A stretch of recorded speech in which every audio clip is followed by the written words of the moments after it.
I've added my garlic and ginger, and I'm cooking it until it's fragrant.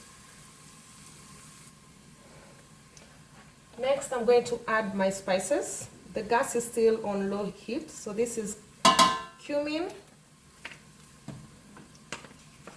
some turmeric for color. Oh, my turmeric is over.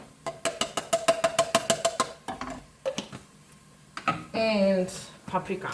I love paprika. I always use paprika on almost all my dishes. So stir for it to cook a bit.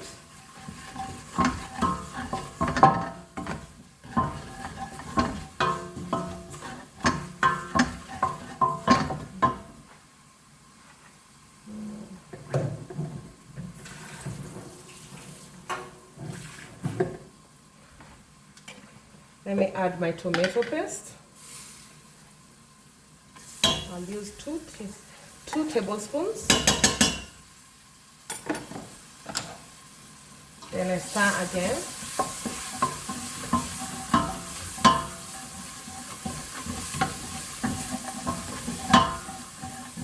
The reason you add tomato paste at this point and not after you've put the tomatoes is to make sure that the tomato paste doesn't give your dish a bitterish taste.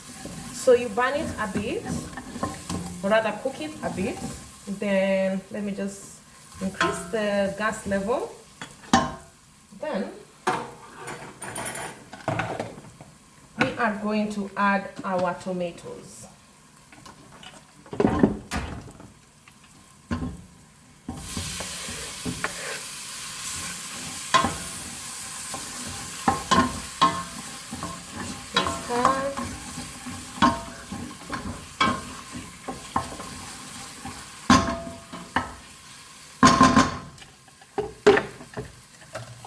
And put on low heat again. So now we check on our tomatoes. Wow. So they are nice, soft, and cooked. They've become like a butter, a thick butter. So next I will add the bay leaves. I prefer to add them after the tomatoes have cooked down. So 2 are enough. Mix them in. So a lot of people wonder why we use bay leaf while cooking. It's because of the taste. We don't eat it really, but it gives the food a certain taste. Now I'm adding my carrots.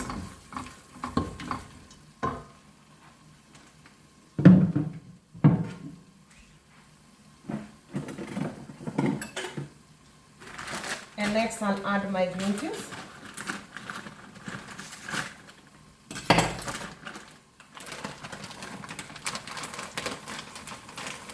No need to wash them. They were frozen. I assume they're clean because they're from the factory. So green peas.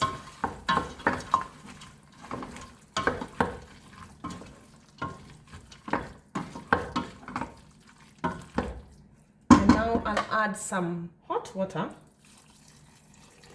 increase the heat, add some hot water, don't fill the sufuria, don't fill the pot, just enough water to cover the vegetables inside, and cover to cook a bit.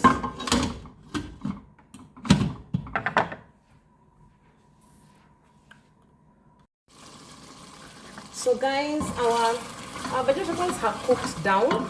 The reason why I prefer to cook down my green peas and carrots before putting the green bananas is because green bananas cook very fast.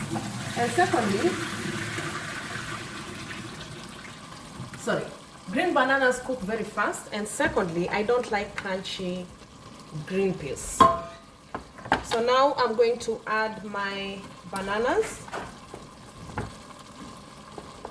I'm going to add my banana.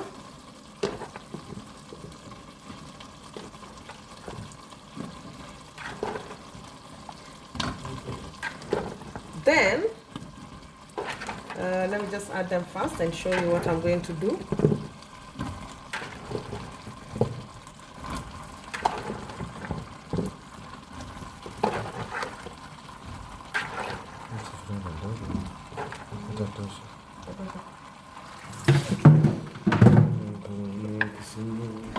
So now I'm going to just try and turn it. It's not easy to turn, but I prefer to try now because once the bananas are boiled, they'll become mushy and they can easily break. So yeah. So you can see, I need to start from the bottom so everything mixes nicely.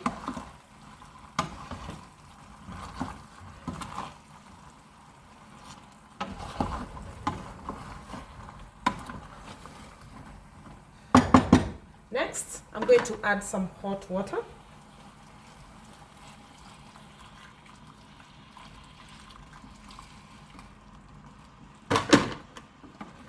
Stir again. I know most of you are wondering why I'm not filling up the water on this matoke. You'll see just now, because I'm going to add something more in a bit.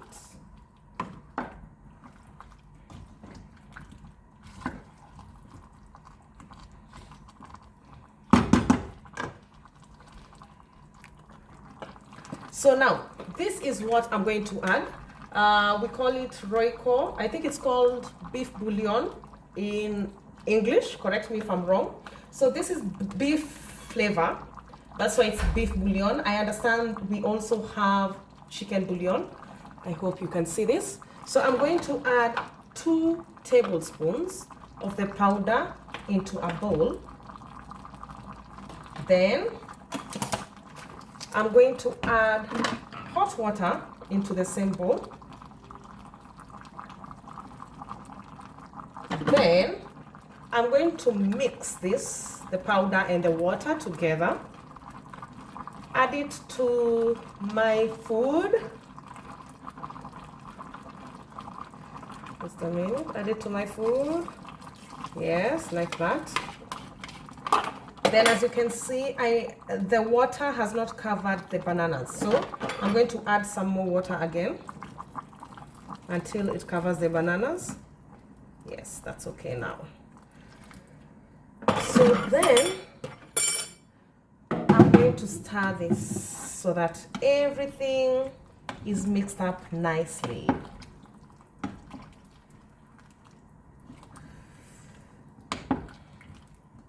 Okay.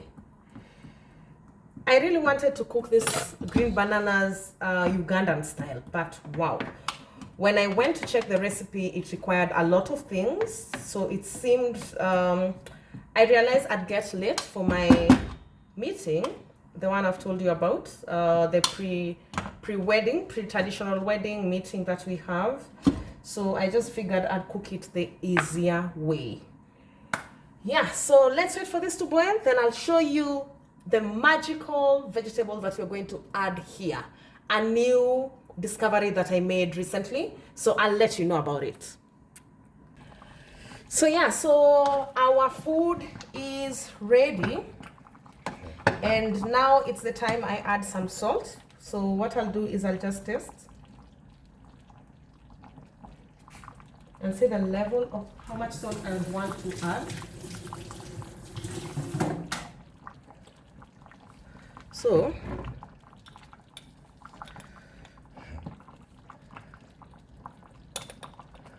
let me just add this. That will be enough. I don't like too much salt. And I have children, so I prefer not to use too much salt for health reasons. So this is how my food looks. But before I finish, I told you about my secret vegetable that I just discovered recently. So this is not coriander or dania as we call it in Kenya. Guess what it is? Let me just show you. So that is this.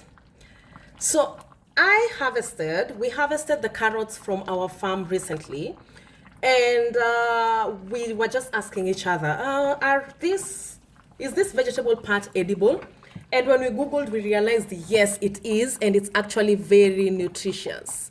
So yeah, so that's what we are going to be garnishing the food with today. And I tried it before and it tastes nice. It tastes very nice. So that's my husband over there helping me out.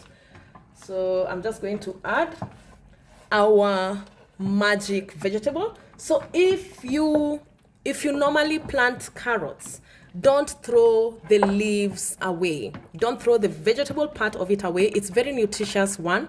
It can be used as just vegetable when you're eating it with ugali, fufu, rice, etc. Or you can also use it as garnish. As I said, I tried it before, and I tried it on rice, and the rice turned out very delicious. So I'll answer one more question, then I will head to prepare myself and go for the meeting. So this, I just had to prepare this food because of my kids. So I've turned off the cooker. Let me show you just up close how the food looks. Oops. So this is how it looks. It's very yummy. So I'll just